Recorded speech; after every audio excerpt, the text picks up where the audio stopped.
Yeah, please read the statement. Welcome to the public meeting of January 21st, 2026 of the Township of Washington Planning Board. Adequate notice of the meeting was given in accordance with the Open Public Meetings Act by the Board Secretary to at least 2 newspapers on January 15th, 2026. And this meeting has been posted on the Township Bulletin Board, Electronic Message Board, WCTV, and on the Township website. Thank you, Grace. Salute to the flag.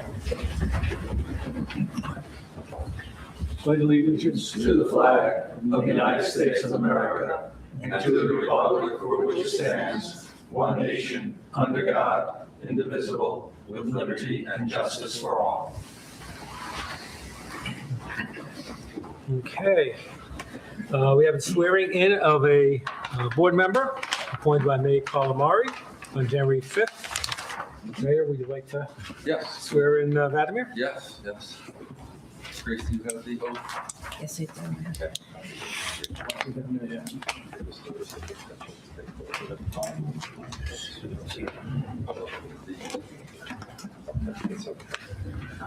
Here?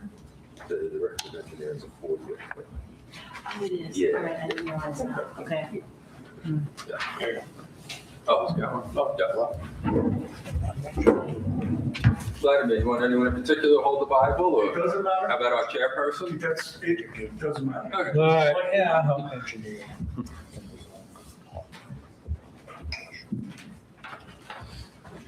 They will sit from over here is the best camera angle. I did about 8 police ones the other night. Yeah, it's left hand on the Bible, right here in the air. Okay. I I, Vladimir Wojnarowski, do solemnly solemnly swear to affirm that I need to put my glasses on. Okay, no worries. I'm getting up there. Okay, here we There we go. go. Take 2. I, Vladimir Wojnarowski, do solemnly swear to affirm and will support the Constitution of the United States and the Constitution of the State of New Jersey, and that I will bear true faith and allegiance to the same and to the governments established in the United States and in this state, under the authority of the people, and that I do solemnly swear and that I will faithfully, impartially, and justly perform all my duties of the planning board member in the Township of Washington, in the County of Bergen, in the State of New Jersey, according to the best of my abilities, so help me God. Thank you. That's right. Now, 2 for 1. We also swear you in as Director of Engineering also. Okay. So if you remember all the words, you don't even have to read. I, Vladimir Wojnarowski, do solemnly swear to affirm that I will support the Constitution of the United States and the Constitution of the State of New Jersey, and that I will bear true faith and allegiance to the same and to the governments established in the United States and in this state, under the authority of the people, and that I do solemnly swear that I will faithfully, impartially, and justly perform all the duties of Director of Engineering in the Township of Washington and County of Bergen, in the State of New Jersey, according to the best of my ability, so help me God. Congratulations again. Thank you. Thank you for your service. Does he need to sign? Yes, he does.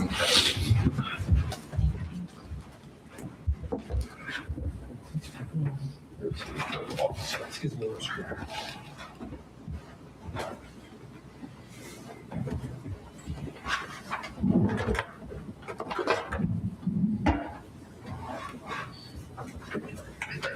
Thank you. I'll sign it and give it back. Okay. Okay, Grace, roll call. Mr. Carroll, Here. Mr. Polito, Here. Mr. Toole, Here. Mr. Toro is absent, Mr. Wojnarowski, Here. Councilman Ullman, Here. Mayor Calamari, Here. Chairman Sabino. Here. Let the record reflect also in attendance are Attorney Lou LaMattina, Engineer Paul Azalina, and Secretary Grace Kavish. Okay, thank you, Grace.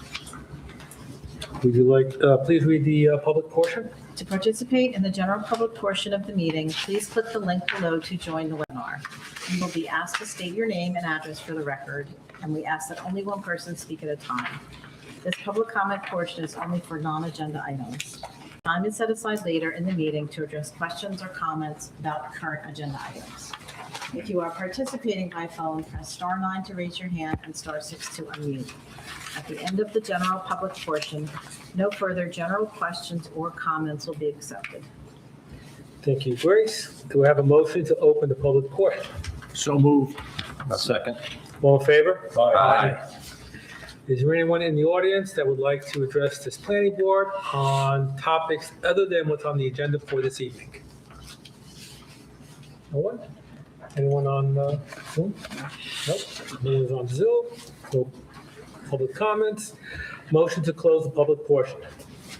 So moved. Second. All in favor? Okay, on to new business. Application of Washington State's Holdings LLC for a major soil permit at 76 Gorga Place, block 1101.01, lot 5.03. Is the applicant here? Good evening, Catherine Raisin of the law firm of Wells, Jaworski, and Liebman on behalf of the applicant. Okay, so you're I'm an attorney? Yes, Okay. Okay. Just want to make sure, yes, if not, then we have to administer an oath. yes, understood. We expected the applicant, but I believe we can proceed. We have our engineering witness, and we can provide, I believe, any questions, we're going to have Mr. Vandervalk testify. So I'm just going to do a short opening, and then hopefully we can get Mr. Vandervalk qualified and proceed, if that's Great, okay. and repeat your name, please. Sure, it's Catherine Raisin, R-A-Z-I-N. Thank you. Sure. And do you have a copy of the engineer's report? I do, yes. Okay. Yes. Perfect. So good evening. Thank you for having us. Again, Catherine Raisin of the law firm of Wells, Jaworski, and Liebman on behalf of the applicant Washington Estates Holding LLC at 76 Gorga Place, block 1101.01, lot 5.03 within the AAA zone. The applicant intends to construct a single-family home, swimming pool, and related improvements on the property, which is fully conforming with the ordinance. The only reason that we're here this evening is that we're here tonight for a soil moving permit approval. The applicant was here previously for subdivision approval, and this is in conformance with that continuing approval process. We'd like to call Tyler Vandervalk to proceed with engineering testimony on the matter. Mr. Vanderwalt, he's okay. We don't have to administer. Oh, yes. Because he was here a couple weeks ago. I would do it anyway. Do it anyway? Okay, please. Swear to tell the truth, the whole truth, and nothing but the truth, so help you God. Yes, I do. Okay, Mr. Vanderwalt. Previously qualified, so that's. Yeah, okay. Okay, so we don't need to, you don't want me to go through his qualifications? No, because we went through it a couple Perfect. weeks ago. Great. Okay, Mr. Vandervalk, can you describe the site and detail the history a little bit, just in terms of the subdivision? Yeah, absolutely. Do we need a separate mic to? I'm going to give it to you. So as I believe the board is all aware, this site is part of the subdivision at the extension of Gorga Place. This is yet another lot.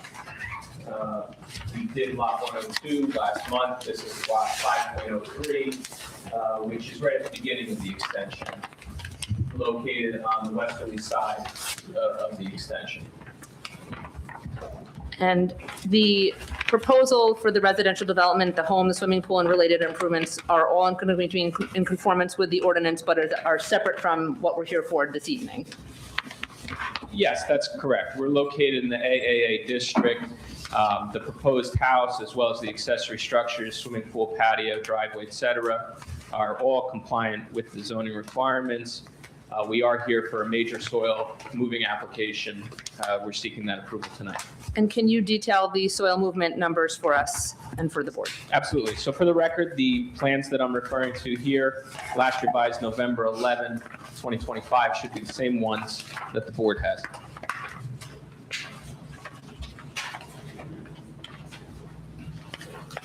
Sheet 1 covers the zoning requirements, the general layout, grading, proposed grading for the site. Sheet 2 provides additional sections and details regarding the soil movement. The approval we're looking for tonight is for a total import of 2,455 cubic yards to the site. So we'll be requiring to bring fill to the property. The total soil movement for the application would amount to, bear with me one moment.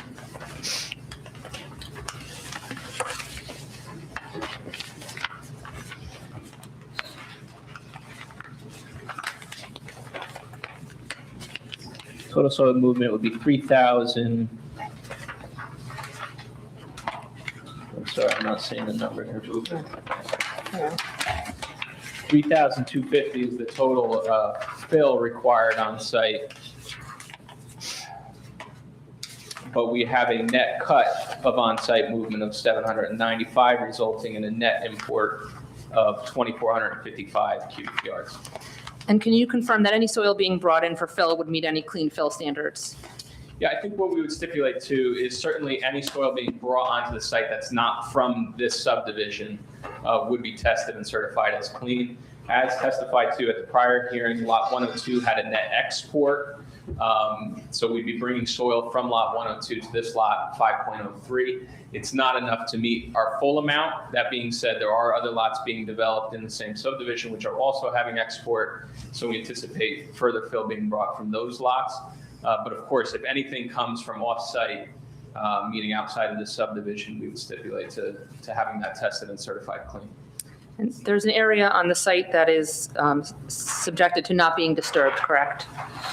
Yeah, so as part of the subdivision approval, there was a 50-foot restricted area, 50-foot wide. This is on the northerly side of the lot. So as can be seen, we're not proposing any disturbance within that area other than supplemental landscaping. So essentially, we're increasing the buffer with additional plantings, but we're not constructing anything or doing any clearing within that area. We received a report dated January 19th, 2026 from Board Engineer Paul Azzolina, correct? Yes, Have you reviewed that report? I have. And as far as you understand, we've satisfied all the comments that we received from the board engineer relative to the proposed soil movement application, correct? Yes, there are a couple of open technical items. For example, one that I'm recalling off the top of my head is to have open grates on the dry wells rather than closed lids so that it could receive surface runoff. Any of those open items we're willing to stipulate to satisfying those. Okay, so we can confirm compliance with the conditions referenced in that report, including submission of any revised or updated plans? Correct. Okay.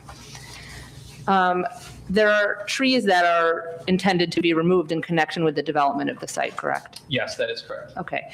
Do you have information on the current amount of trees on site and how many are intended to be removed? Yes, so the ordinance does have a schedule by which tree replacement is to take place. I believe that the supplemental survey that was prepared showing all the remaining trees on site may not have been submitted to the board. I know the engineer had received it and used to prepare his report. But if necessary, we'll submit these as a further exhibit to the boards that they can also see that document. Okay, so I'd like that marked as Exhibit A1 if possible. Sure. Okay.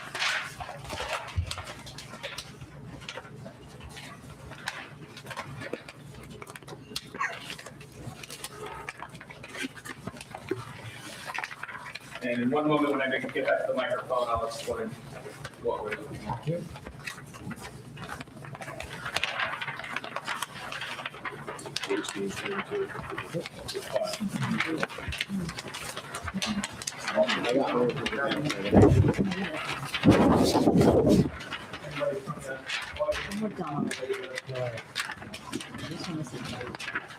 Okay, so what this is that the original plans were prepared based on an as-built survey of the subdivision, which provided as-built conditions of the street and the grading, et cetera, but it did not provide an updated tree location survey. So that's what this is. This is a supplemental survey prepared by Soltis Surveying, locating trees that remain on the property as well as trees that were previously removed as part of the road construction. So based upon that survey, we were able to calculate our requirements for tree replacement for the application. And I will sum that up in one moment.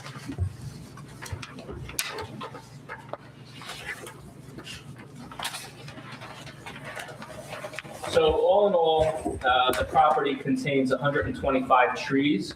We are proposing to remove a total of 61 trees based upon the table that's provided on sheet 1 of my plan set. And as required by the replacement schedule, which is determined by the size of those trees, we have a total requirement of 85 replacement trees. Now, it's brought up in Mr. Eslina's report that in addition to those 85 trees, there are actually a number of trees also required to be replaced as part of the subdivision plan. So that would be added to the 85 amount. So which is 22. So in reality, we have a total of 107 trees that are required to be planted. Now, we have provided a replacement plan, which includes infilling some of the forested areas to the rear and to the north, as well as planting shade trees along the street and having some additional plantings along the southerly line for a total replacement of 85, which was our requirement based on the proposed removal today. Again, adding 22 to that, we'd get to 107.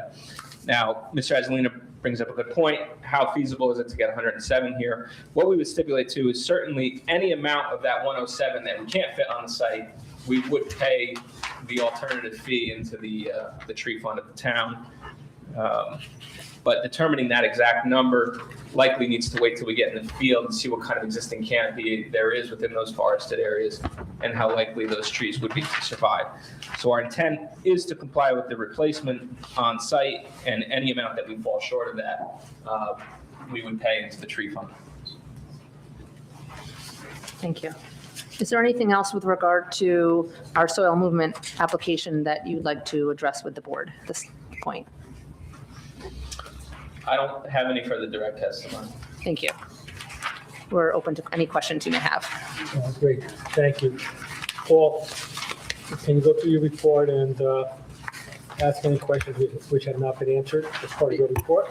If I could do, before doing that, if I could ask Mr. Vandermark to describe the stormwater management system for the benefit of the public. Absolutely. And the board. So the grading of this lot, the entirety of the lot, if you remember the other one, we had a peak in the middle, some was sloping to the road, some was sloping to the back. In this case, everything's sloping west from the road. So what we're doing is we're collecting all the runoff from our driveway, our roof areas, our cabana, our pool patio areas. We're collecting all this runoff and bringing it into a subsurface dry well system in the rear in order to recharge that runoff. This has been designed for the 100-year storm, consistent with the original design of the subdivision application. Unique to this property is that we're actually bordering one of the main stormwater BMPs, which happens to be located on block 1201, lot 1.06, fronting on Warimus Road.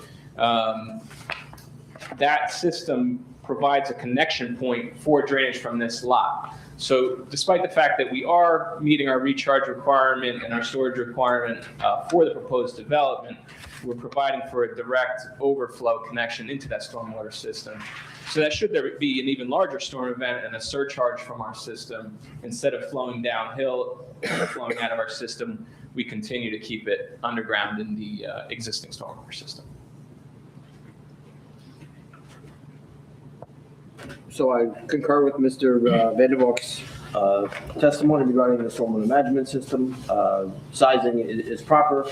The overflow prevention was built into the original subdivision stormwater management system, which for that very reason. Another aspect that Mr. Vandermark could speak about, given the topography of the site, there are a number of retaining walls required on this property. Just give an overview of the retaining wall construction, please. Yes, so this site is set up similar to the one that we talked about last month, in that we're going to have a configuration with a walkout basement for this house. Because of the topography change across the site, moving east to west, we have our first floor on grade at the front, and then as we come out the basement in the rear, a whole story below, and that's where we have the location of the pool patio and the swimming pool. That swimming pool is set up with an infinity edge, so that will act as a retaining wall in and of itself, with retaining walls coming both off the north and south end of that swimming pool. And then after a separation of about 9 feet, we will have a second tier of retaining wall for a lower level. So we have a 2-tiered retaining wall system. In total, those walls are approximately 13 feet on the lower wall, an additional 9 feet on the upper wall. So in combination, we're over 20 feet on these retaining walls. They have to be structurally designed. Those designs were submitted. I understand there's some technical comments to be sorted out, which we certainly agreed to do. So the technical comment that Mr. Vandenbroek is referring to is the need for fall protection atop these walls, which I'm certain the applicant and the engineer would agree that it is required and will be accommodated in the revised plans to show that. Regarding the other comments in my report to the board, I believe Mr. Vandenbroek has addressed them in the proper fashion. That was a discussion that we had. We had a meeting on Monday where I discussed, theoretically, the plans show planting of 85 replacement trees on the site. I don't believe it's realistic that you would have that many trees surviving on the property, so I suggested a possible solution that may or may not work, and I agree with Mr. Vandenbroek that once the construction is completed, that's really when you can tell. But what I thought was perhaps a fair starting point as far as compromise goes was to replace the number of large trees, which are 13 inches and greater, which according to this plan are 19. I would suggest that they be replaced on site at 1-to-1, and then the 22 evergreens that were part of the original subdivision approval be planted on the site, and the 9 acer rubrums along the frontage of the property and the shade tree easement be provided, and then that would leave a balance of a number of trees that at $400 per unit would be an approximate contribution to the township tree fund of $26,400. But as Mr. Vandenbroek stated, if there's a lesser amount of trees that are able to be planted on site, that contribution would be greater. So if the board agrees with that proposal, or if you would like to see a minimum number of trees planted on the site greater than the 19 deciduous trees that I'm suggesting, I'm sure the applicant is open to that. So that would in essence be a waiver from the requirements of the tree planting, tree replacement ordinance. But he's complying with the provision that a fee be associated with any trees that are not able to be planted on site. Well, just go through the numbers one more time. 13 large deciduous. 19, 19. I'm saying. Okay. 7 acer rubrums along the frontage, Okay. 22 evergreens, and those 7 and the 22 are per the approved subdivision drawings. 19 tree removals or 19 deciduous trees on the site are based on the larger trees that are being removed in order to construct the dwelling, the swimming pool, and the retaining walls. It should be noted that the majority of the site is left undisturbed. So the existing tree cover along the westerly limits of the property, approximately 50 to 70 feet, according to the plan, shall remain undisturbed. So the slope condition will remain as is, but there will be no negative impact from the stormwater, from the runoff, from the improvements that are being constructed. Just some technical things. The height of the building is conforming at 33 feet. The architectural drawings that were submitted as part of the application had an incorrect building height shown of 35 feet. Applicant has calculated the average grade, proposed average grade around the perimeter of the proposed dwelling. That elevation is 286.1 as compared to the proposed ridge elevation of 319.1, yields a conforming building height of 33 feet. Typical with the new construction, we request that a as-built of the ridge be provided when the roof framing is complete to confirm that the building is where it should be height-wise. So that should be a condition of approval. Building sewer goes to the west on this property. The original subdivision improvements included a connection in an easement at the rear of this property, which this dwelling will be connected to. Standard comment regarding the emergency generator, if it is in fact provided at a later time, they need to comply with the requirements of code section 580-1.1. Some outside approvals required from the town police department for the route of travel, which, as Mr. Vandervalk explained, most of the soil is going to be coming from within the subdivision itself, so really no off-road, no off-site impacts. Tax assessor for the calculation of the development fee, construction official for the building permit, zoning officer for the tree permit, and the tree removal permit. So just word of caution, the trees need to be flagged, identified in the field as to which trees are being removed. If you visit the site today, you'll see that all of the trees are marked, but that is simply the surveyor's tool that he used to indicate that he located that tree. So all the trees that have paint on them are not necessarily being removed.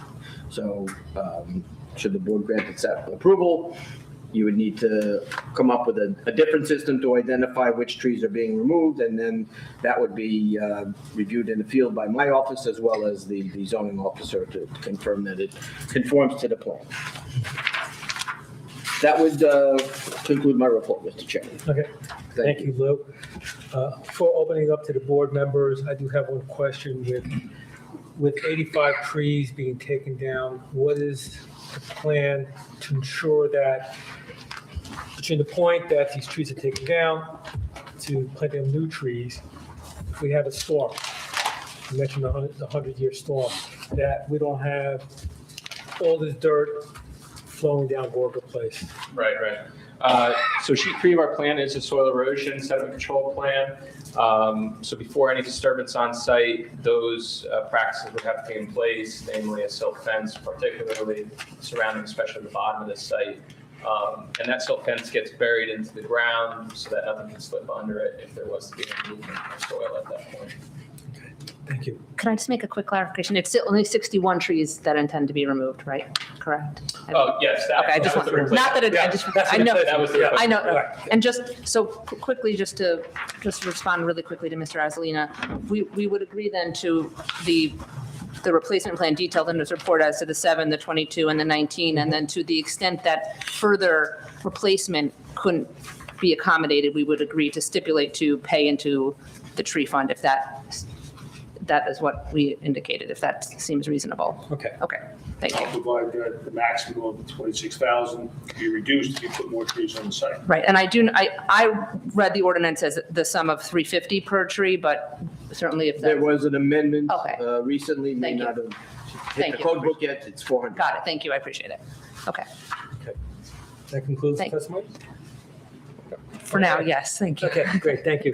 Board members, any questions of the applicant or the engineer? Councilman? Yeah, so I always seem to have like a concern about water and runoff and the retaining walls. So when you look at the retaining walls and the diagrams, there are, I guess, weep holes or on the bottom. How much discharge can you expect from that? And should they be tied into the water retention pits, or, there's going to be this mass on the western side of the property, walls holding back, 18 feet, it sounds like. They're going to be 18 feet high at some point. Approximately, yeah. So, there's going to be a mass of water behind that. I'm assuming it'll be handled through the discharge, but, we're making an accommodation for water to run out. Should we capture that and tie it into something? Yeah, so this case is a little different in the fact that this is all being built as fill, right? So you're certainly not going to have a groundwater situation coming out of those holes. It's really relieving any water that falls behind those walls and then can release from behind the walls. But when you look at our plan and our drainage proposed, the reality is the only water you're looking at is the very small space between the walls and the small grass area to the south and west of the cabana. Otherwise, the entire pool patio and all the roof areas are being collected through the drainage system. So none of that surface water is actually making it to the walls. So it ends up being a very small amount. And would that be the same for water on the eastern side and more specifically runoff of the driveway? It looks like the driveway angles back into the sort of behind the house. So the driveway pitches to the southwest corner of the driveway where it's all going to be curbed and then collected in a catch basin and then piped to the stormwater system. So there shouldn't be any runoff from the driveway over those retaining walls.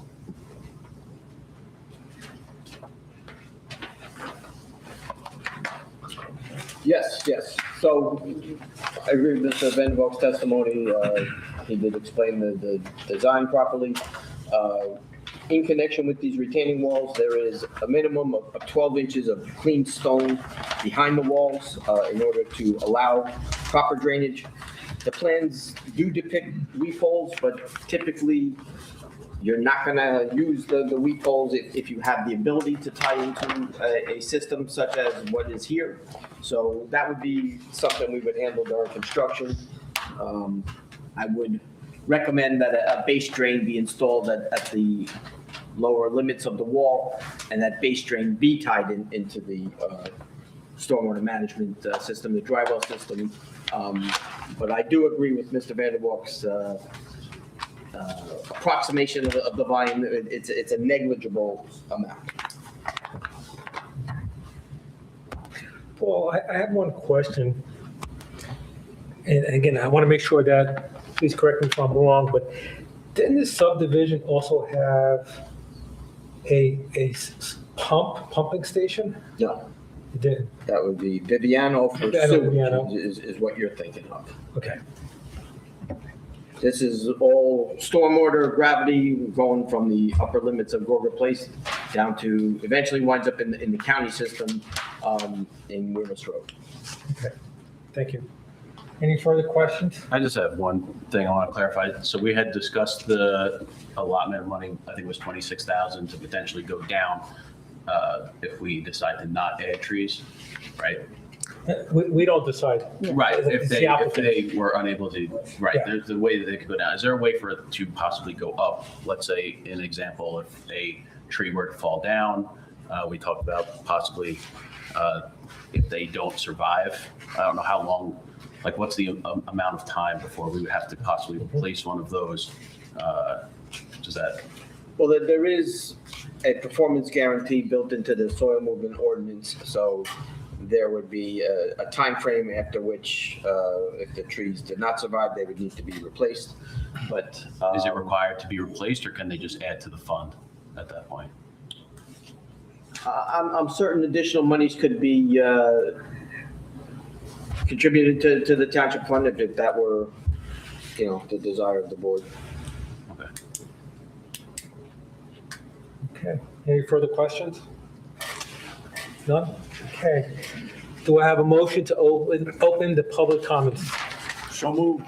Second. All in favor? Aye. Anyone in the audience would like to address this application? Please state your name. Hi, Julie Helper. I'm at 41 Gorga Place. Thank you for allowing us to speak this evening.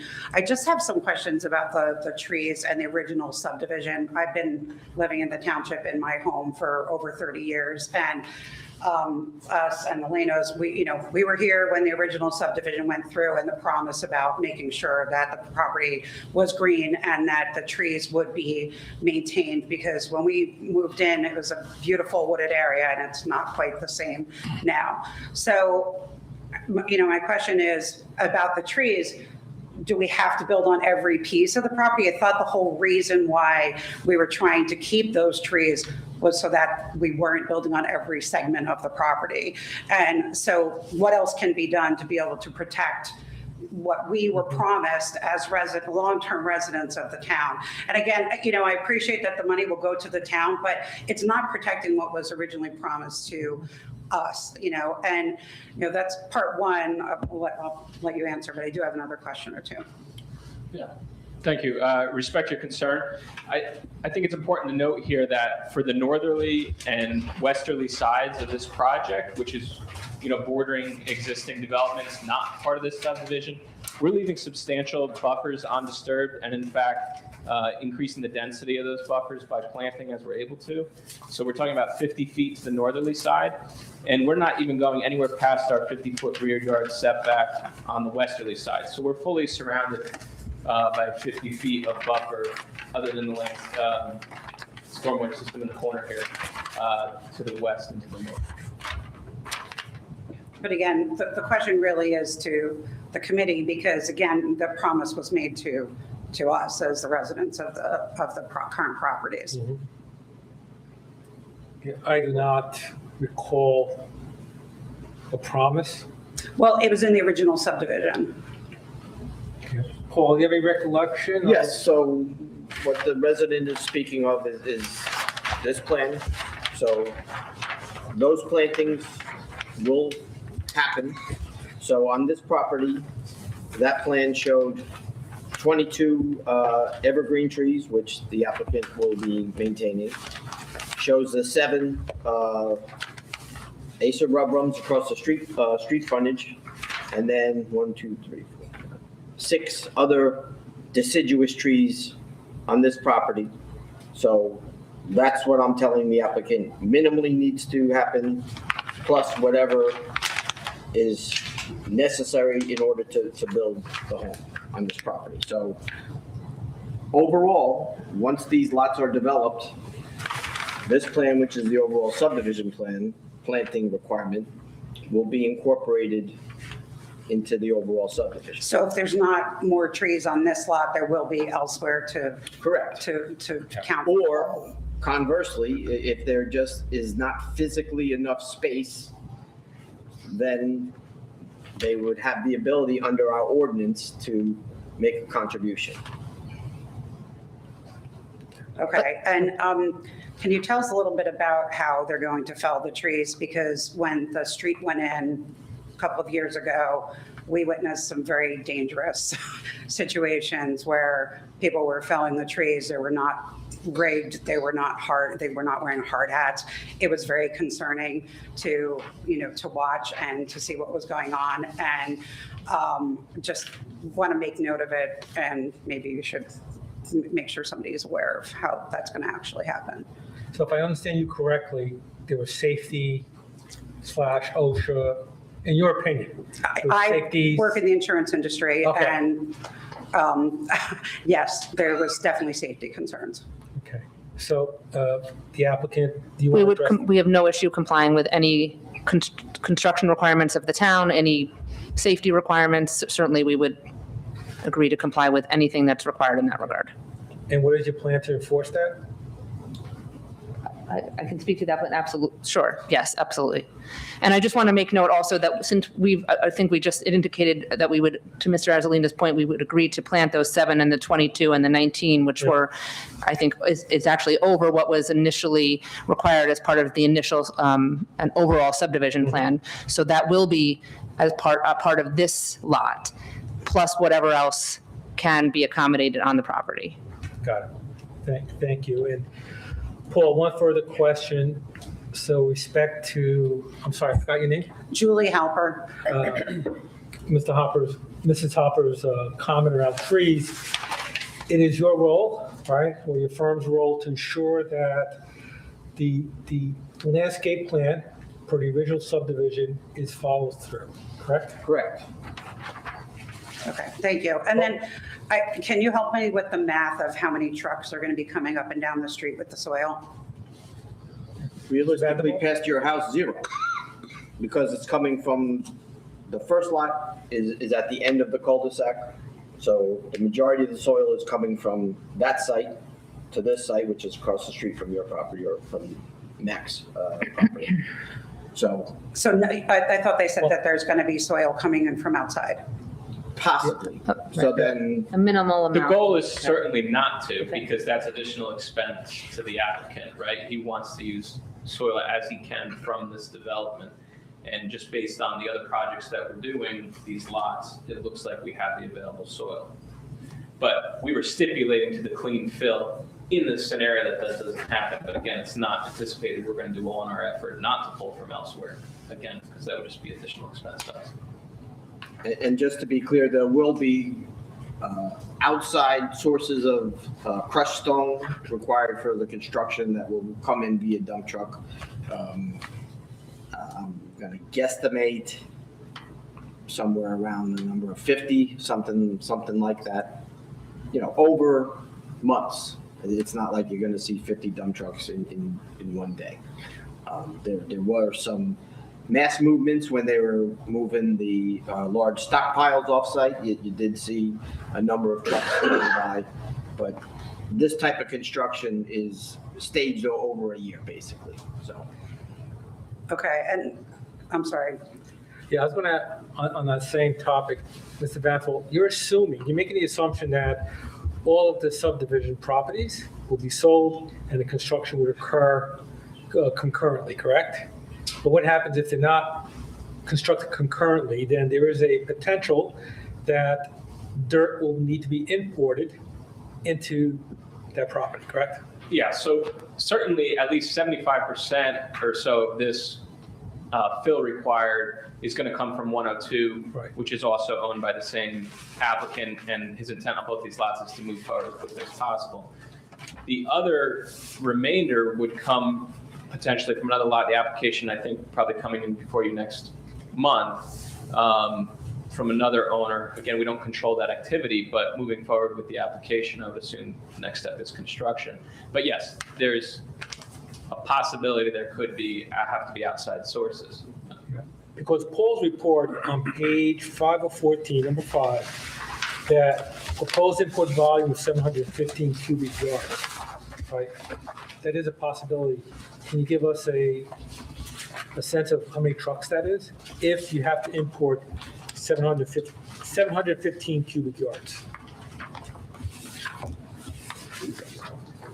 Sorry, it's not head math. 1 second.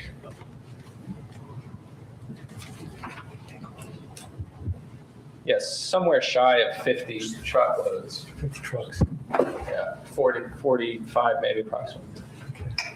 And with those many trucks, does the applicant agree to abide by coordinating with the police department in addition to? Yes, in terms of hours and routes and Keeping anything. the streets clean. Yeah. Yep, yes. Just one other question, and I'm not sure if you're aware of this. I know Mr. Adelina is aware of when the street is going through, so it's not necessarily particular about this lot, but the building that's actually going on, the Gorga extension. What we experienced during the street being expanded was a lot of cars parking in the cul-de-sac, equipment left out without being properly marked, so that when you were coming, there was a loader at the end of Gorga Place, and when you're coming around that blind turn, it was not marked at night, and it was extremely dangerous. And if we have an icy street and something is there, that's even more dangerous. The thing that was very concerning to me, again, I work in the insurance industry, and the cul-de-sac often was loaded with cars, and if there's a need for an emergency vehicle, it cannot get in there. And there was one night when a fire truck came up the street because there was work being done in the cul-de-sac, because there was a gas line that was hit, and the water company was there, and PSE&G was there, and the fire truck could not get up into the street. So I'm just asking that there's some precautions made for the access for emergency vehicles to the homes that are there. It was quite a dangerous and uncomfortable situation for many of us. Great. And Mr. Mayor, correct me if I'm wrong, but Mrs. Hopper has the ability to call up to the call the police department Absolutely, yes. and, And you know, we'll also tell them to, drive by with a few extra patrols. Yeah, I mean, I don't want to be that neighbor, but I want you to be Your concern aware is that this valid. is going on. It's a safety concern for all of us. And when one of the fire trucks came up, he's like, well, I'd get out of your house because it could blow at any time. And I'm like, that's very alarming, okay? And, that the person that was driving the fire Yeah. truck, this is what they're saying to me, okay? And it's very alarming. And when I have called the police or asked, I have not, when I've been home and asked, they feel like, you're overreacting, but it's very concerning. My driveway gets blocked by everything that's going on in the cul-de-sac. I'll certainly let them be aware of it. Okay, I appreciate that. Thank and you. you can also call our town administrator, who is here in this building, 9 to 5, or even earlier, 8 to 5. It would be ideal if all the equipment is on the new extension where the building is occurring rather than further down the street. Okay. Did you have something to add? Thank you very much. I appreciate your. Thank you. Thank you. Anyone else would like to address the board?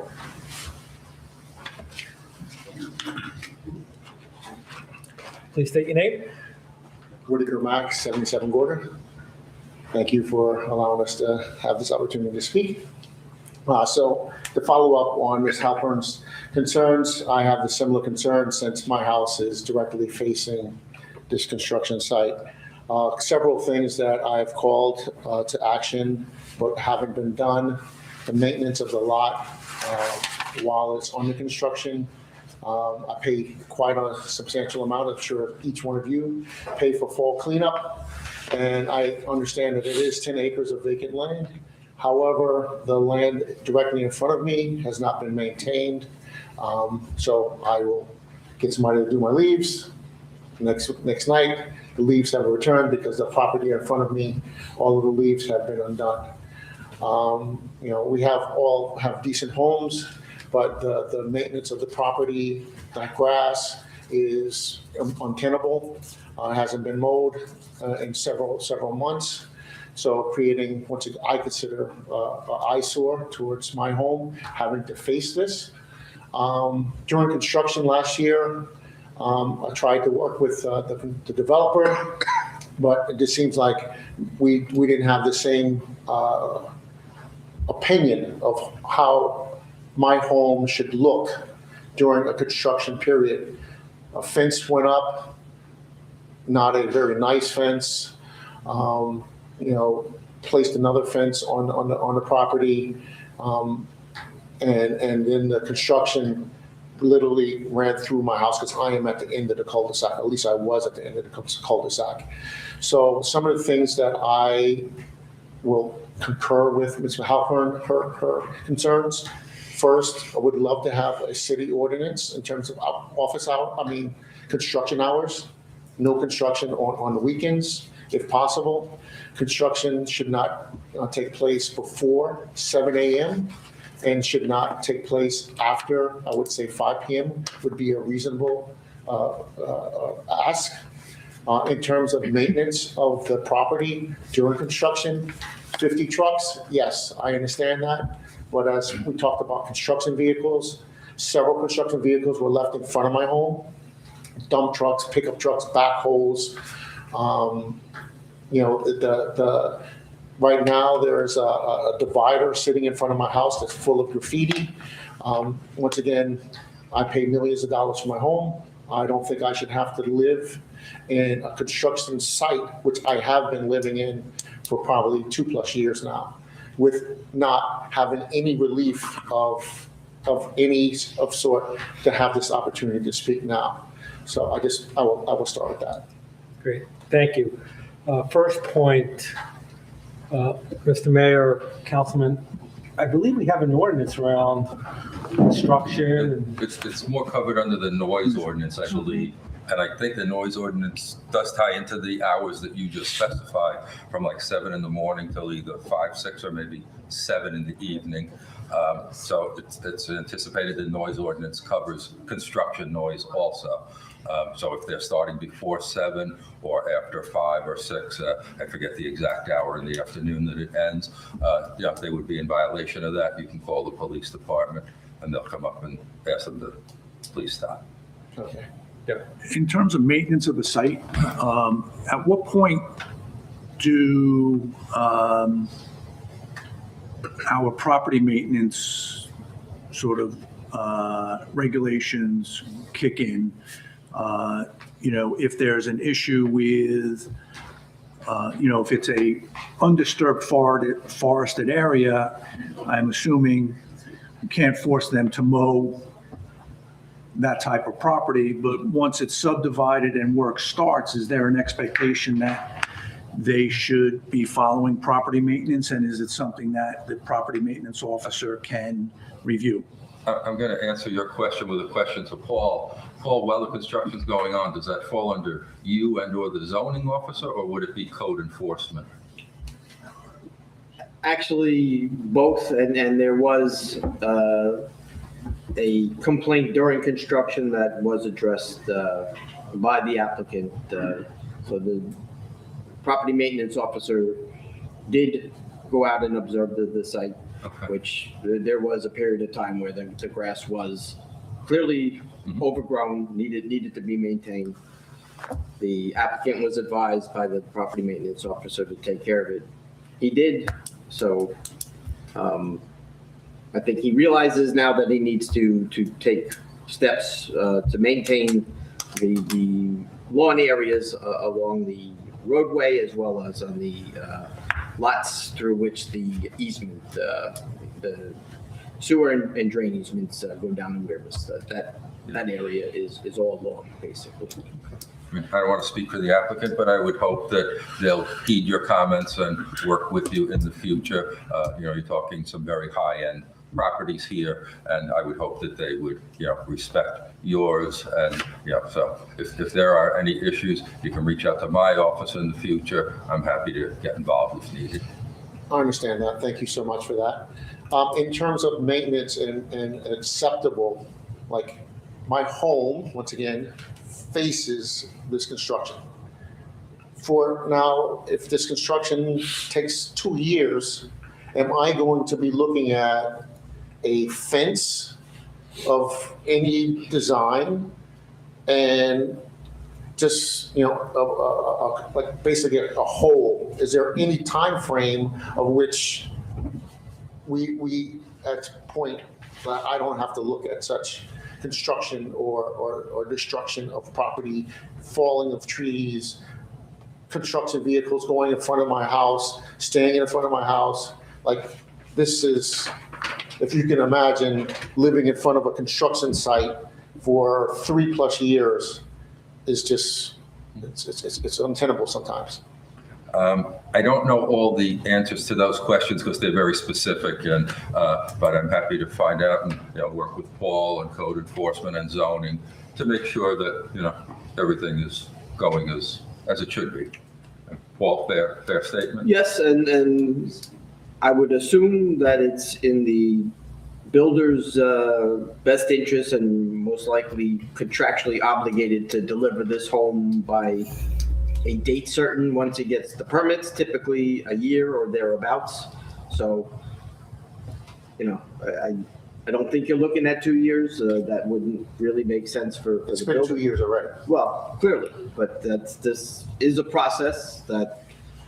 And once again, I apologize for my tone, but if you can imagine coming home for the last 2+ years of dealing with construction, unfinished construction, with a promise, I believe it was, I'm sure this is Ms. Parado, am I correct?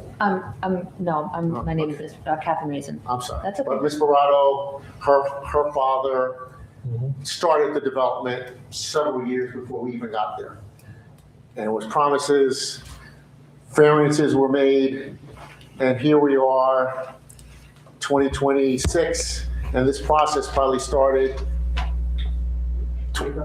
way before then, right? So if you can imagine, you move into a neighborhood and you think, I'm in a cul-de-sac, things are gonna be beautiful, quiet neighborhood, everything's gonna be nice, but it's not. And now we're looking at, who knows, no disrespect to the owner, the developer, but these are financial times that are uncertain. Is there a limit of which we have to go through this before we have to say, okay, you know what? This is not gonna happen, and we put this to bed or something, I don't know. But for me to live in construction for the next 5+ years, I think it's just unreasonable unless somehow we are compensated for such actions. Counselor, the applicant is Well, I would here. like to Want just, answer? I would like to address the fact that, as Mr. Azalina said, this, there's a process. So in addition to the initial application we have to go through, which is for the overall subdivision, the applicant has to come back and go through individual soil movement, permits for each parcel. So, sure, I can call you up if you would like to address it. In addition, once I haven't read the particular permit requirements for the town, but typically there are time periods built in. So certainly the applicant is going to comply with whatever requirements are built into obtaining whatever permits they need. And so those are, that the applicant will be subject to doing so. But we're continuing in the process that we've had to comply with, and it's an ongoing process. It's not like we can just pull permits right after we got the subdivision approval. With that, the applicant would like to speak. I would like to call him if you'd like to address your comments. It might be more helpful. And please state your name. Sharif Alfar. Podium, please. Thank you. Mr. Alfar, can you just describe your relationship to the property, please? I am the managing partner for the company that owns the subdivision. Okay, so you're fully familiar with the application process that has proceeded so far? Yes. Okay. And you've heard the comments of, it's Mr. Mack? Mac. Okay, thank you. Okay, do you want to provide a response with regard to the timing of this process? Normally, I don't like to respond to these kind of questions. It makes it sound like it's a fight, but there's some facts I'd like to stress, and it's not against. Mac and I talk all the time, and whatever he asks for, that is reasonable is being done. Just want to point a couple of things that's matter of fact, so the board would know. Number one, when Mac bought the property from Mr. Barado, he signed an easement with an agreement for this construction to happen. And when we started this process, he tried everything to stop this project and hire attorneys. And because he signed, Mr. Barado was smart enough to, before he sell him the land, he made him sign an actual easement agreement that this construction will take place and will be like this. And he signed on the plan. So it's no surprise to him or not surprise to anybody that this is happening. That's number one. Number two, Mac talks about we built a fence. There was an old fence on the property that veered 20 almost 15 feet into the neighbor's property. So I spoke to him several times. This fence is an old fence. I'm going to get you a new fence. We'll put it on the line. He said, no, you cannot touch the fence. It's on my property. And I asked him, can we do it several times? And he made a big deal about it. So when I sold this land to Mr. Batan, it is his property. He put a new fence on the property line like normal. And he had a permit for it from the building department. It was approved and he installed the fence. Nobody is doing anything illegal or wrong or incorrect. It's some over-the-top requirement that is not even legal that we accommodate every day with all the neighbors. I actually tried to call some of the neighbors by phone before this meeting to see what they want to give it to them so everybody be happy. But we do everything we can. Regarding the cars that park in the cul-de-sac, he is absolutely correct. This happened before the road was cut. Now the road is cut and the road is paved. There's absolutely no need, and I don't think it happened for the past maybe 9 months, that anybody parked on the cul-de-sac because you have a nicely paved road inside. And nobody's gonna park outside and walk all the way down to the road. So that probably did happen, I agree. But It's not happening now because there is no need to happen. Regarding the construction equipment and the gas lines. So in order to have no problem, we actually hired Veolia, the water company, to do their own water line.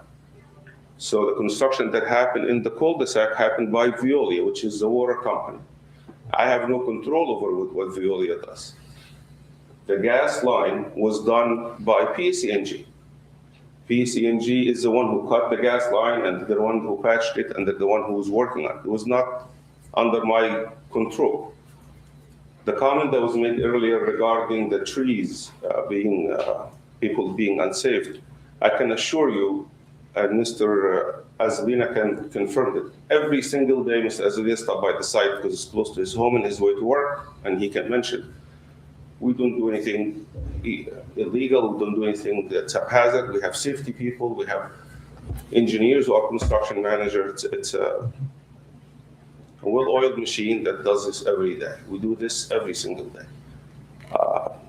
Normally, again, I apologize, normally I don't really answer these questions, I just let it be and people vent this, but it's just, I had to say a couple things. And if you guys have any questions for me, I'll be glad to answer. No. Thank you. Questions? What is the build timeline?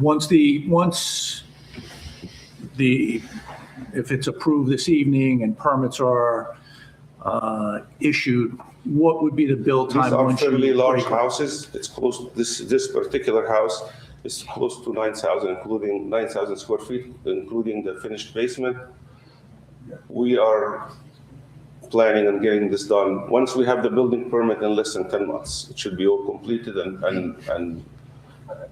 and this gonna be the nicest home there is. These homes are magnificent. It's gonna really raise the value of the town. The town will be very proud of these homes that we're building, and you guys gonna see this one done. Thank you. Thank you. I would just like to address Mr. Mack. So, I sympathize with you.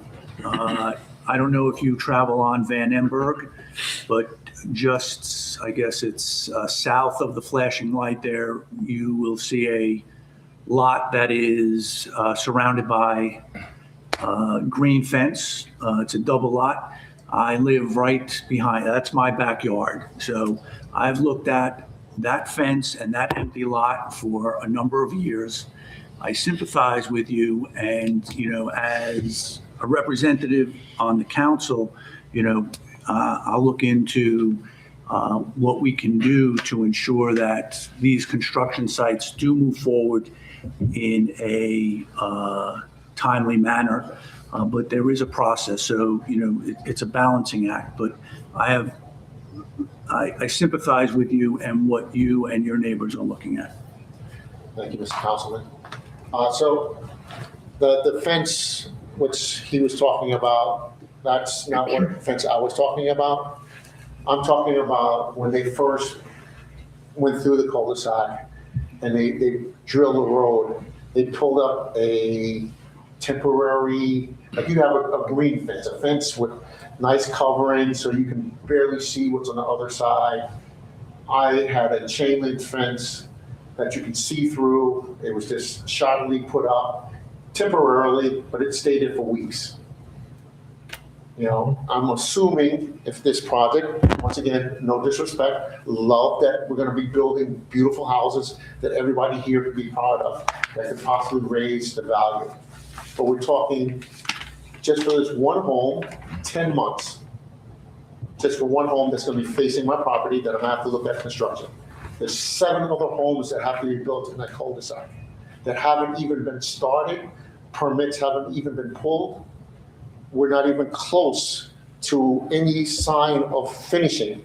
So I'm looking at, on my estimation, in this economy, maybe another 5 years before the cul-de-sac is finally fully finished. Everybody's made whole. Every house is built and it's beautiful. To me, that's not what I signed up for. I signed an easement, yes. I knew there were other homes coming in, but as I told the developer and the previous developer. In this economy, you're not going to sell houses, 9,000 square foot houses, $2 million homes, with mortgage rates being where they are for years. So you're starting a project that most likely you're never going to finish. And that's why the previous developer, he had a vision of selling these lots and it's going to get done. And it didn't get done and eventually sold. The same developer has that vision.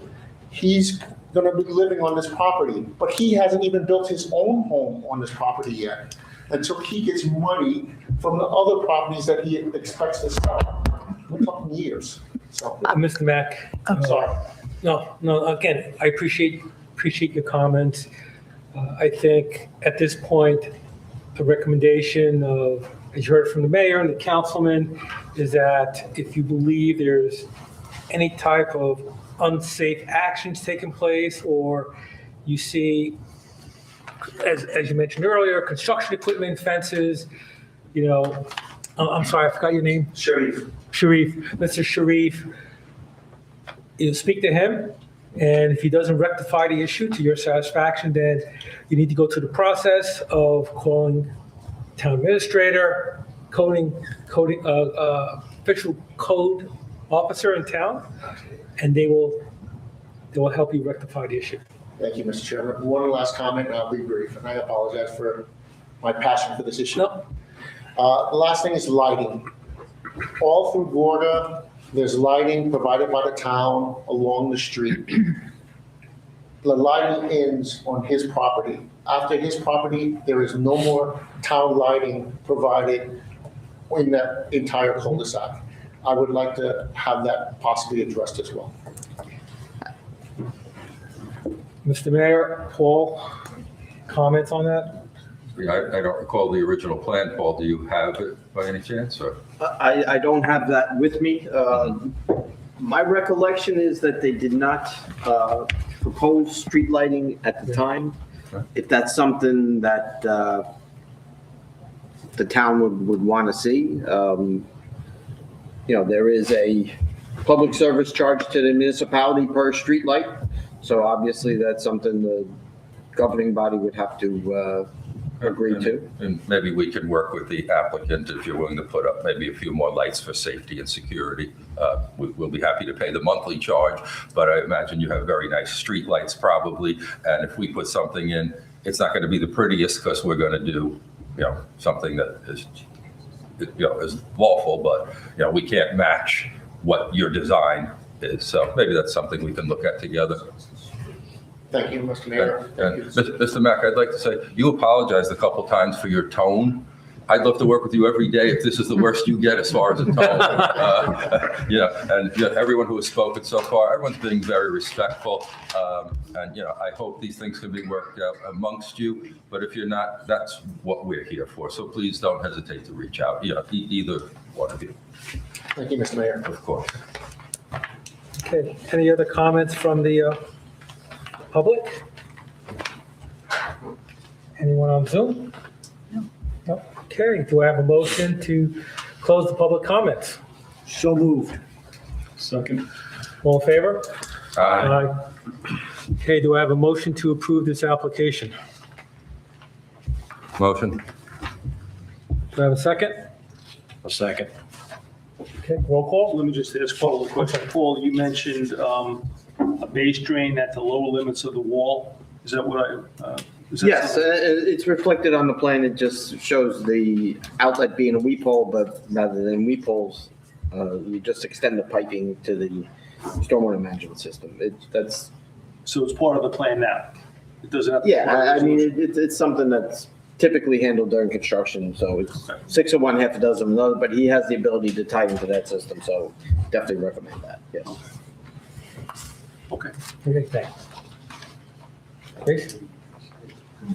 Roll call? Mr. Carroll, Yes. Mr. Polito, Yes. Mr. Tool, Yes. Mr. Wojciechowski, Yes. Councilman Ullman, Yes. Mayor Calamari, Yes. Chairman Sabino. Yes. Okay, application is approved. Thank you. Appreciate your time. Thank you, gentlemen. Thank you. Thank you. Okay, on to old business. Thank you, guys. Resolution PB 26-08 to approve the application of RNS Prime Properties for 680 Kinley Avenue, Block 3103, Lot 1-02 for demolition, major soil movement, and tree removal. Do I have a motion to approve? So moved. Second? Second. Roll call? Mr. Carroll, Yes. Mr. Polito, Yes. Mr. Tool, Yes. Councilman Ullman, Yes. Mayor Calamari, Yes. Chairman Tamino. Yes. Okay, resolution 26-09 to approve the application of RNS Prime Properties for 683 Pascack Road, Block 3103, Lot 1.01 for major soil movement. Do I have a motion to approve? I just had a quick question for Paul. Paul, I sent you an email, page 6 of your report. There were 2 different fees. If you look at number 8, I have it in front of me, let me show it to you, but the correct fee is $13.09. You have $13.09 and also $9.59. It looks like it just got left in there by mistake. I didn't see the email. Let me- Oh, let me just put down for you.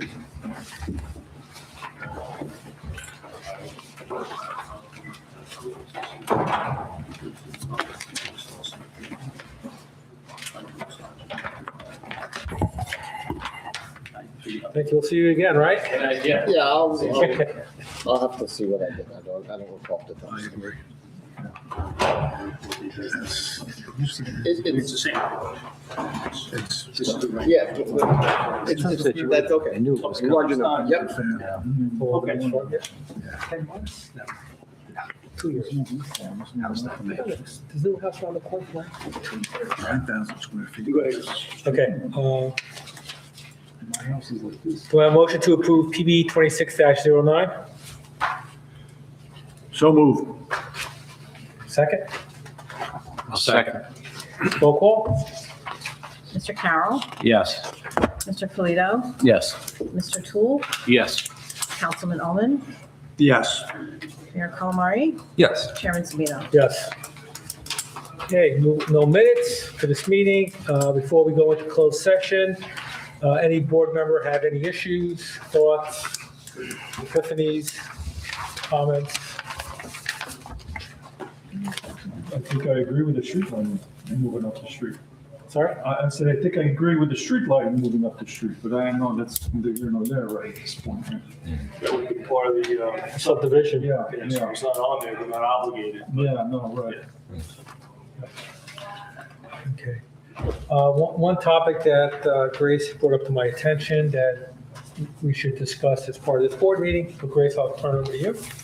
So during COVID, we started posting all of the application documents on the website since people, were not coming in. And we continued to do that as a courtesy to the residents, and we do it now. We've become aware that there is a pattern of somebody mining the information that's on the website combined with the public notice information and are sending out scam emails to applicants sending it an invoice, requesting payment via wire transfer. I talked to our town administrator about, just the security of having everything up there, including floor plans, things like that. And he suggested that, I talk to you guys and to get a read on what your feeling is about, what should be posted, what should not be posted in terms of like security. So to provide a little bit of context, up until COVID, we never put all the documents, plans. Right, people had to come in People had to to come the into the planning office to and do view the the plans. application documents. Yeah.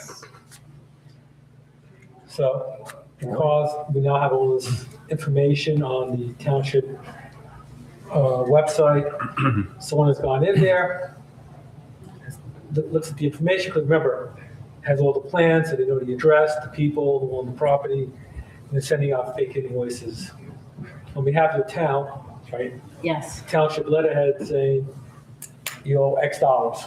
Right. And Grace has been getting calls saying, hey, Right. We had I have a one, check for you. we had one incident in December. It was just one incident. And over the past 2 days, I've heard from 3 people who've gotten this email, this phishing email. So it's kind of now a thing. And I just in talking to other people that I know who work in this field, a lot of towns, they're getting the same kind of scam emails. So this is now becoming a common scam. So speaking to our town administrator, our system was not hacked. Is there someone manually going in to the town's website page and just getting this information? So that was my concern, was that our township servers were hacked. It wasn't the case. It was manually going in and not putting all this information. So the question at hand is, do we continue putting all this documentation on the town's website? Or is everyone comfortable that go forward policy is, if you want to see an application, you got to come to the planning board office during office hours to review the application? I would agree with that. I think in light of this issue, but I'd like to add one thing. I personally like electronic documents so I could peruse. Well, hopefully my boss is not wearing it at my work, the drones and whatnot. Yep. And, I find it very helpful them looking at these drones. So if the board members could get the electronic copy and everybody else has to come in, that might be. Is there a way that we could make it an electronic copy available to anybody who wants it upon request? And then we could have a log of who actually took an the idea. documents? Yeah, I mean, these might be some larger files. We could almost maybe make them part of an OPR request that the clerk can fulfill and send it to them electronically. But I don't know if they lend, because of file sizes, That's true. Vladimir or Paul, you may have a better No, Mr. understanding. Mayor, I agree with you. I think the Oprah request, I do that for New York State. They have such a thing. When I do that for whatever site I'm working on, my name is logged, everything's logged, they know who's got the information, so. But that's a good point. Grace, has the zoning board discussed this yet? Do they have the same type So of I issue, or have- is it more So they planning based are on? going to discuss it, but so far the issue's only been with planning board applicants. Okay. But we are going to have. How a discussion. how often is this happening? Or like, I guess, how often do people come and look at these plans? Like, is it? I rarely get someone come in the office and look at the plans, but I will occasionally, get a call from somebody about, plans, looking at plans on the website. Yeah, because I would say it's almost a waste to print out X amount of copies of something that no one's really going to pick up. And then, Well, they can't take it with them. They can come in and view what we have. But right It's not now like they they can can- take a copy home with them in gotcha. terms of hard copies. Well, they can, but they'd have to pay for it, though. They would have to open Yeah, request it yeah, and right, pay for it right, if they yeah. wanted to take a hard copy. Correct. Yeah, my point of view is, again, I've been on this board now going on 16 years. Don't tell us your trouble. Yeah, exactly. But my point of view is that I like to go back to the old practice, that if someone wants to review an application, they come to the office because they have Grace, and Grace is already overloaded with work. And now to have her, and remember, Grace only works, I think, 3 days a week. I'm in the office 2 days a week, but I work Yeah. remotely the other 2 Yeah. days. Would add administrative burden on Grace, trying to keep logs. And again, we've tried logs in the past and So, it doesn't work. So my point of view is we go back to the old practice of, hey, if you want to review the application, you come to the office. And but how would that work when the office is closed 2 days a week? We have to balance the rights of the public to view this versus the privacy of the applicant. And, a third leg is, the accessibility. So, it's great. We have people who work in the city, commuting, I don't think we have hours at 6 a.m. or 8 at night. So I know we have to balance all of this. I don't know if pulling everything off, I guess transparency is the wrong word because I don't think we're trying to be non-transparent, but I think that the availability of the information is beneficial. Yeah. Grace, can someone else get access on those 2 days in the area? Renata, can Renata? Yeah, Renata could, yeah. Yeah, so it'll still be 9 to 5, 5 days a week.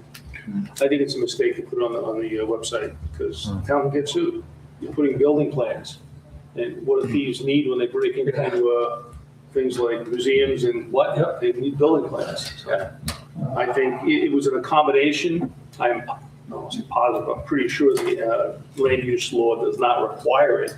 It requires them to be present at Borough Hall. So I think it's an accommodation that we should end at this point. Yep. If someone really wants to see it electronically, we can address that on a case-by-case basis. If someone says, look, I can't get there 9 to 5. Lou, do you happen to know the Oprah requirements well enough? Like even if we post them and someone asks, can we just direct them to the website or do we have to actually supply them with the plans, like in a PDF I would file? think if they're public. Yeah, that's where I'm headed. You have to, why are we going to send it? But if now we're going to remove them from being public, we can't stop people from Oprahing them. Oh, no, of course not. Right. And So- you so also to me, want, you got to get a purpose for what you want it for. So if it's somebody that's not in Yeah. the neighborhood or, sometimes we'll have an objector who's Mhm. going to have an attorney, the attorney wants them. Mhm. Yeah, they have a right to get them. But, Yeah. let them, Because again, with Renata being my and Mark's assistant, she's quite busy also. She may not have time for a walk-in and, to be readily available to Well, accommodate that person. So I'm now located in the building department and Yes. there is someone there Mhm. every day. Right. I can, Mhm. I keep the plans in a very conspicuous spot. Mhm. I mean, I Yeah, can coordinate with and- him on those days. Yeah, and do we owe people the walk-in ability or can we say, we're happy to do it, but you have to make an appointment?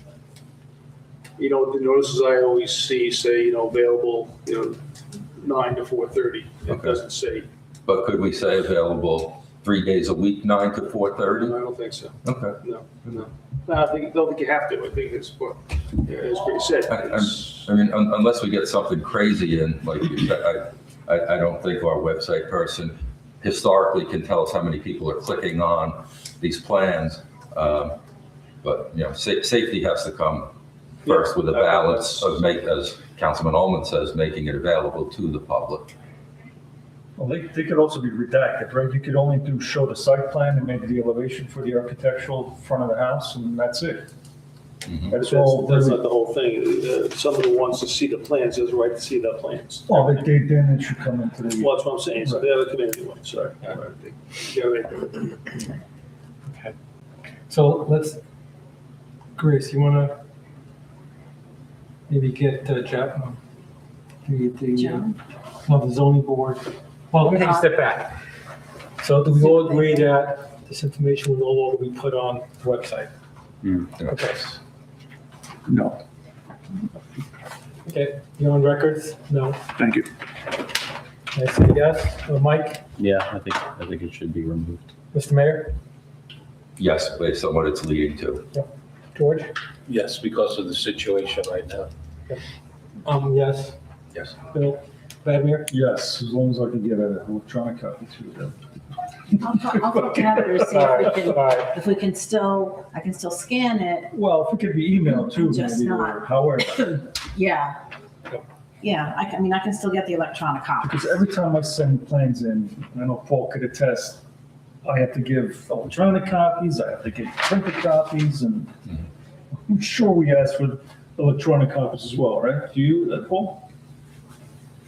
As far as what? The drawings that we get, these drawings, you get them electronically as well, right? Not just Yes, physically, right? Yes. Yeah, so they're already providing electronic copies. I mean, if I'm getting electronic copies, I mean, I'm okay trying to go the route of, I mean, if it's okay, people requesting it. Well, I think the point is, there's too much information in here Yeah. that we don't want everybody to see. Okay. Exactly. And if they want to see everything, they should come into the office to see. This way they can't easily copy it. It's more work for them to come out here than rip things off. I mean, even if this is a stopgap solution, Yeah. we'll continue to look to see Yeah. what else we can do. But if it's as much of an issue as you're saying right now, we can't take a chance with, what's going on. Risk to the town, right? Like Lou mentioned, Yeah. town could be sued. Right. Forget the invoices going out, could be worse. Yeah. Give a thief $4 Yep, no, I made that point to Mark today. So, all right, As far as electronic copies though, I don't even look at the copies I get. I mean, it's just, I'm cleaning up my office in anticipation of my daughter joining my practice in 3 years. She won't tolerate garbage. So I just dispose of the plants. I never even look at them. So you should send mine electronically. Send yours electronically. Yeah, Okay. I will look on my I can do that. computer, I but can totally do that. these, I don't know how people actually look at these plans. I don't. Okay. But, you can, someone else might want to, but I'm not making a decision here. You guys need to look at it. So you can send mine electronically. Okay, Save you at one I think stop. I would be fine with that electronically as well. Yeah. okay, so you, So it'll just save you time for. okay, then I won't send you hard copies, I'll send you Yeah, electronic. Okay. Because this is, I'm sure this is a pain in the One less backside. packet, 2 less packets. Well, the applicant supplies the copies, you don't. They do, but Yeah, when we get it's it. collating and, yeah, and DPW has to go around the town, and Yeah. walk into the house. Right. yes. Sometimes grace. My stack was about this high. So it's like, no. I did take out all the resolutions, put them in one place, but. You know, it's a fire hazard. You got it. Don't tell Tom Sears. Take the name of Tom Levine. All right. All right, so, moving, we're gonna go into, closed session. Do we anticipate, the board, or does the planning board anticipate that an open session will be necessary? Yes? You tell us. Oh, We need to come back. oh, do we need to? Open. Yeah, no, sorry, this right there. Okay, do I have a motion to enter into closed session? May I ask what's the purpose? Closed session is to discuss 370 Pascack Road and the fair share housing plan. Based on conversations which came up during the master plan committee meeting this morning. Okay, thank you. I'll make that motion. All in favor? Aye. The second. Any opposed? Oh, We didn't get the I'll second. second. Okay. any opposed? Okay, Okay, Rick, he's gonna come and.